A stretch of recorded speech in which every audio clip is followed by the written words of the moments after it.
کائنات کی ہر شے کا مالک جو ہے وہ اللہ تعالیٰ ہے۔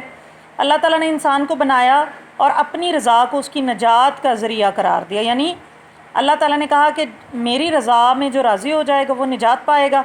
اسی طرح جو ہے وہ الغزالی یہ کہتے ہیں کہ حقیقت مطلق کی تلاش میں فلسفی اور سائنسدان صرف کائنات کی بنائی ہوئی چیزوں کا مطالعہ کرتے ہیں، اسی کو اپنا موضوع بناتے ہیں، لیکن پھر بھی وہ اس چیز میں ناکام ہو جاتے ہیں، کیونکہ وہ یہ تو دیکھ لیتے ہیں کہ کائنات میں کیا کچھ ہے، ستارے ہیں، زمین ہے، آسمان ہے، چاند ہے، لیکن وہ ان سب چیزوں کے بنانے والے کی طرف رجوع نہیں کرتے۔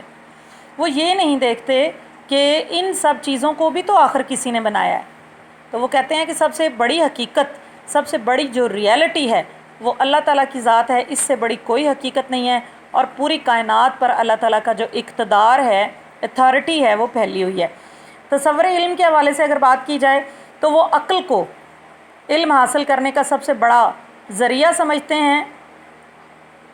اچھا، یہ بھی لاسٹ جو آپ کی 3rd ایئر کی بک تھی اس میں آپ کو ذرائع علم والا میں نے ایک ٹاپک پڑھایا تھا، یعنی وہ ریسورسز جن سے ہم علم حاصل کرتے ہیں، ان میں حواس، عقل، وجدان، اسناد اور وحی یہ شامل تھے، یا الہامی علوم بھی ہوں گے۔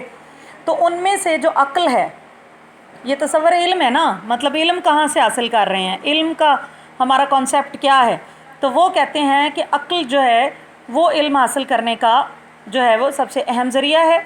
اسی طرح وہ کہتے ہیں کہ عقل سے آگے ایک اور چیز ہے جس کو ہم 6th سینس کہتے ہیں، سپیریئر سینس کہتے ہیں، اس کو انہوں نے وجدان کا نام دیا، یا الہام بھی کہا جا سکتا ہے۔ ان کے نزدیک جو ہے حقیقت تک اگر ہم پہنچنا چاہتے ہیں تو عقل نہیں ہمیں پہنچائے گی بلکہ وجدان پہنچائے گا، یا الہام کہہ سکتے ہیں۔ عقل ایک ایسا مرحلہ ہے جس میں انسان کی جو ہے وہ ایک آنکھ کھل جاتی ہے، پوشیدہ حقائق کو وہ جان لیتا ہے۔ یہ اعلیٰ اس خدا نے ہر انسان کو نہیں بخشی، یہ قوت اللہ تعالیٰ نے اپنے خاص بندوں کو عطا کی ہے، اور پیغمبروں کے پاس یہ خاص حص تھی جن کے اوپر وجدان یا الہام طاری ہوتا تھا، اور وہ اللہ تعالیٰ کے رازوں کو جان لیا کرتے تھے۔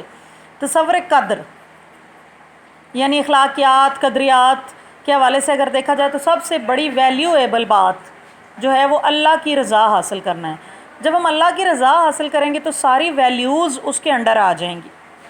مطلب جب ہم نے ہر حال میں اللہ ہی کو راضی کرنا ہے تو پھر آبویسلی ہم کوئی بھی ایسا کام نہیں کریں گے جو اللہ کو ناراض کرنے والا ہے، اور آٹومیٹیکلی ہم وہ سارے کام کریں گے جس سے کہ اللہ راضی ہو جائے گا۔ تو اس لیے انہوں نے کہا کہ تصور قدر جو ہے وہ سب سے بڑی، اس میں جو قدر ہے وہ رضائے الہی ہے۔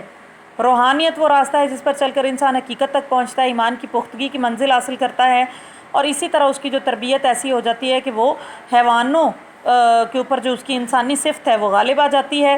اچھا، اس کے علاوہ یہ کہ تصور رضائے الہی کو جب ہم حاصل کریں گے تو کیا ہوگا کہ نیکی اور بدی کا شعور ہمیں آ جائے گا۔ اس میں انہوں نے یہ بتایا کہ نیکیاں بھی 2 طرح کی ہوتی ہیں، مثبت اور منفی۔ مثبت نیکیاں کون سی ہیں جی؟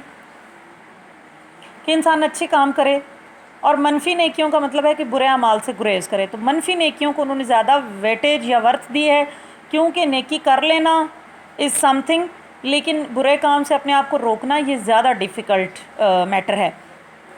اچھا، اس کے علاوہ تصور فطرت انسانی، یہ ایک نئی چیز انہوں نے اس میں شامل کی ہے۔ ویسے بیسیکلی یہ 3 ہی ہوتی ہیں، تصور حقیقت، تصور علم اور تصور قدر۔ اچھا، اس میں انہوں نے ایک اور نئی بات ہمارے سامنے بالکل ایک ڈیفرنٹ اور ایک بالکل ہی اچھوتا قسم کا جو کانسیپٹ ہے وہ ہمارے سامنے رکھا ہے۔ وہ کہتے ہیں جی روح 2 طرح کی ہوتی ہے، روح فعالی، روح انفعالی، ایکٹیو سول اور پیسو سول۔ جو روح فعالی ہے وہ انسانی فطرت میں نیک عنصر ہے، اس کو نیکی کی طرف مائل کرتا ہے۔ روح انفعالی فرد کی نفسانی خواہشات کو ابھارتی ہے، بدی کی طرف متوجہ کرتی ہے۔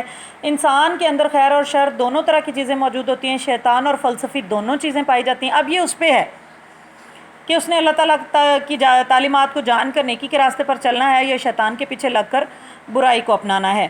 شرف انسانی کے حوالے سے اگر دیکھا جائے تو الغزالی یہ کہتے ہیں کہ عقل اور علم 2 ایسی چیزیں ہیں جس کی بنا پر اللہ تعالیٰ نے انسان کا جو شرف ہے وہ جانوروں سے بلند کیا ہے۔ ٹھیک ہے جی، یہ ایک اللہ تعالیٰ کا عطیہ ہے اور بہت عظیم چیز ہے، عقل بھی اور علم بھی، اور جو لوگ ان کو پا لیتے ہیں وہ روحانی مسرت بھی حاصل کر لیتے ہیں۔ اللہ تعالیٰ نے تعلیم کے ذریعے انسان کو کائنات مسخر کرنے کی صلاحیت دی۔ کائنات مسخر کرنا یعنی کائنات کے اندر جو بھی چیزیں ہیں، جو بھی اللہ تعالیٰ نے بنائی ہوئی ہیں، ان کو اپنے استعمال کے قابل بنانا، ان کو اپنے انڈر کنٹرول کر لینا، ان کو قابو میں کر لینا اور اپنی مرضی کے مطابق ان کو یوز کرنے کی صلاحیت حاصل کرنا۔ حصول علم ہر انسان کی پہلی ترجیح ہونی چاہیے۔ اپنی فطرت کے پیش نظر انسان طالب علم کے لیے مجبور ہے۔ علم کے بغیر کوئی شخص مثالی زندگی نہیں گزار سکتا، یہ اس کا حق ہے، اور دنیا اور آخرت میں کامیابی کی جو ضمانت ہے وہ علم ہے۔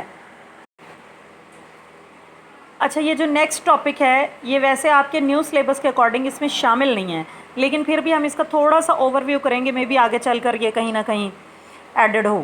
ان کے نزدیک تعلیم کی اہمیت کیا ہے؟ ایک تو یہ کہ حد امتیاز یعنی عالم اور جاہل میں یہ فرق کر دیتی ہے، انسان اور جاندار میں فرق کرتی ہے، ورنہ بہت سے جاندار ایسے ہیں جو انسانوں سے کہیں زیادہ طاقتور ہیں، انسان ان سے ڈرتے ہیں، لیکن واحد علم ایک چیز ہے جس نے انسانوں کو جانداروں سے معتبر کر دیا۔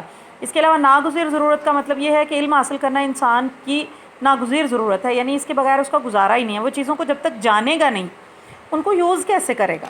تو اس لیے علم صرف وہ علم نہیں ہے جو آپ اسکولوں میں کالجز میں جا کے حاصل کر رہے ہیں، بلکہ کسی بھی چیز کے بارے میں جاننا جو نوئنگ ہے وہ علم ہے، اور علم کے بغیر کبھی بھی ہم اپنی روزمرہ زندگی ارد گرد جتنے بھی اس کے معاملات ہیں ان کو جانے بغیر ہم اچھی زندگی نہیں گزار سکتے۔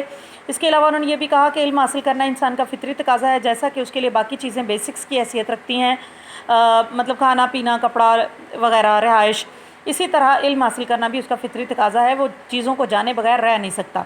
پھر یہ ہے کہ اگر ایک انسان چاہتا ہے کہ وہ اللہ کی رضا حاصل کرے تو اسے ان تمام چیزوں کے بارے میں جاننا تو ہے کہ بھئی وہ کون کون سے کام ہیں جو میں کروں تو اللہ کی رضا حاصل ہو جائے گی، وہ کون کون سے کام ہیں جن سے میں بچ جاؤں تو مطلب اللہ مجھ سے ناراض نہیں ہوگا، تو یہاں بھی جاننے کی بات آ گئی۔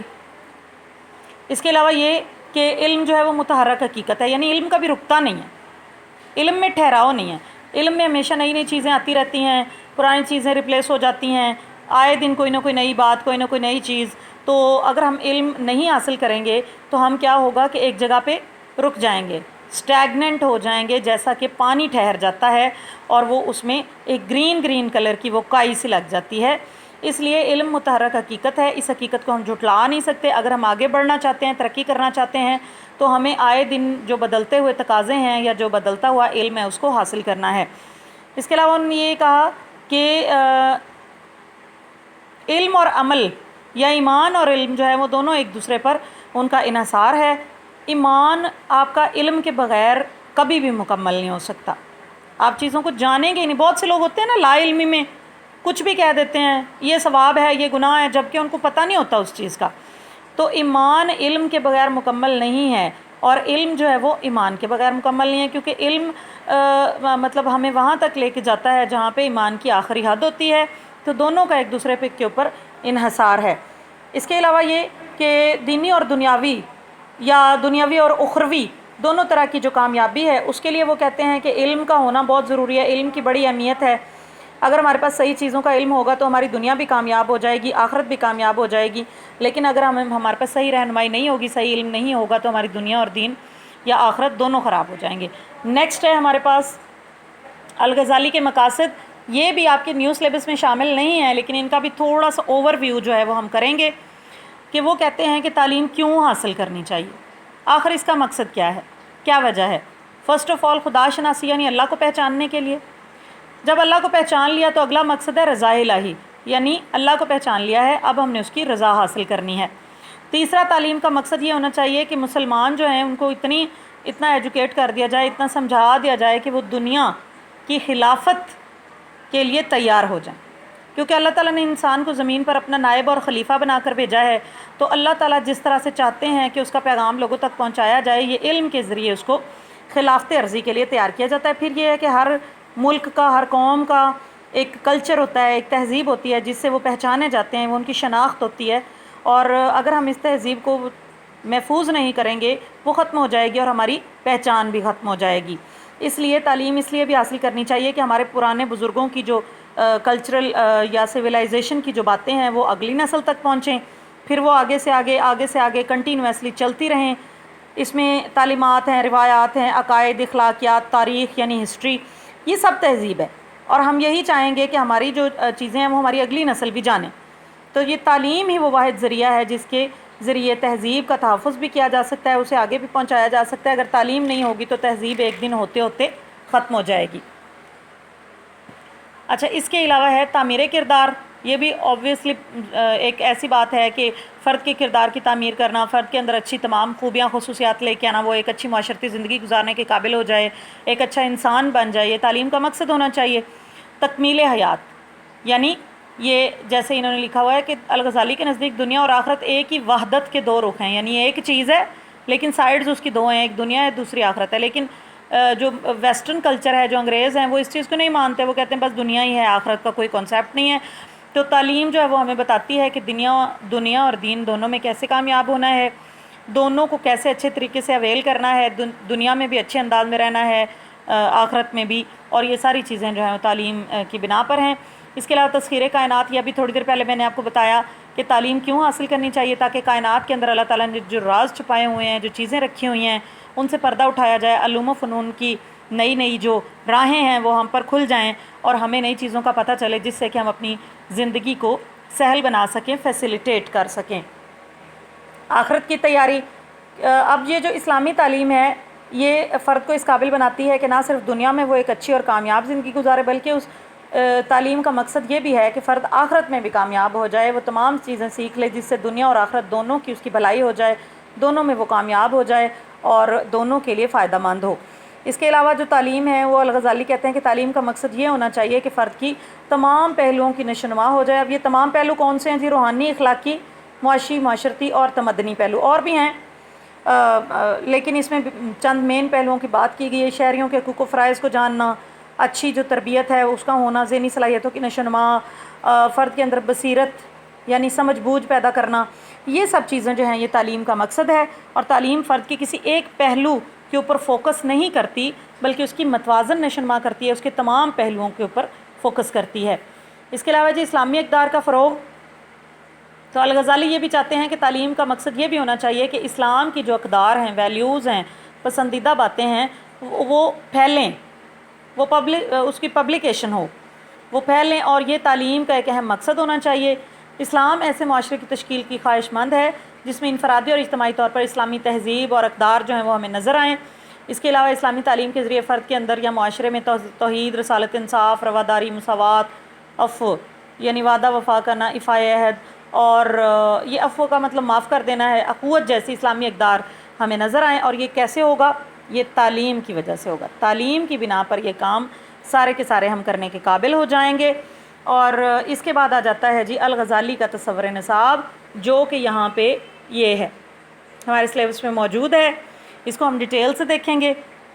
تصور نصاب کے حوالے سے اگر دیکھا جائے تو الغزالی نے ایک بڑا ہی انٹائرلی ڈفرینٹ جو کانسیپٹ ہے وہ ہمارے سامنے رکھا، اور اس سے پہلے کبھی کسی نے سبجیکٹس کی ڈویژن نہیں کی، یعنی جو سبجیکٹ آیا ہے بس پڑھا دیا، ہر طرح کا مضمون، کوئی لازمی نہیں، کوئی اختیاری نہیں۔ لیکن الغزالی نے پہلی دفعہ فرد کے حوالے سے اس کی مادی اور روحانی دونوں پہلوؤں کو مد نظر رکھا، اور اس کی بنا پر انہوں نے علوم کی دو اقسام بنائیں، علم محمود اور علم مذموم۔ اب آگے چل کر علم محمود جو ہے اس کی مزید انہوں نے دو کیٹیگریز کر دیں، فرض عین اور فرض کفایہ۔ ٹھیک ہے، فرسٹ آف آل ہم علم محمود دیکھیں گے اور آگے پھر فرض عین دیکھیں گے، اور مزید جتنی بھی اس کی اقسام ہیں۔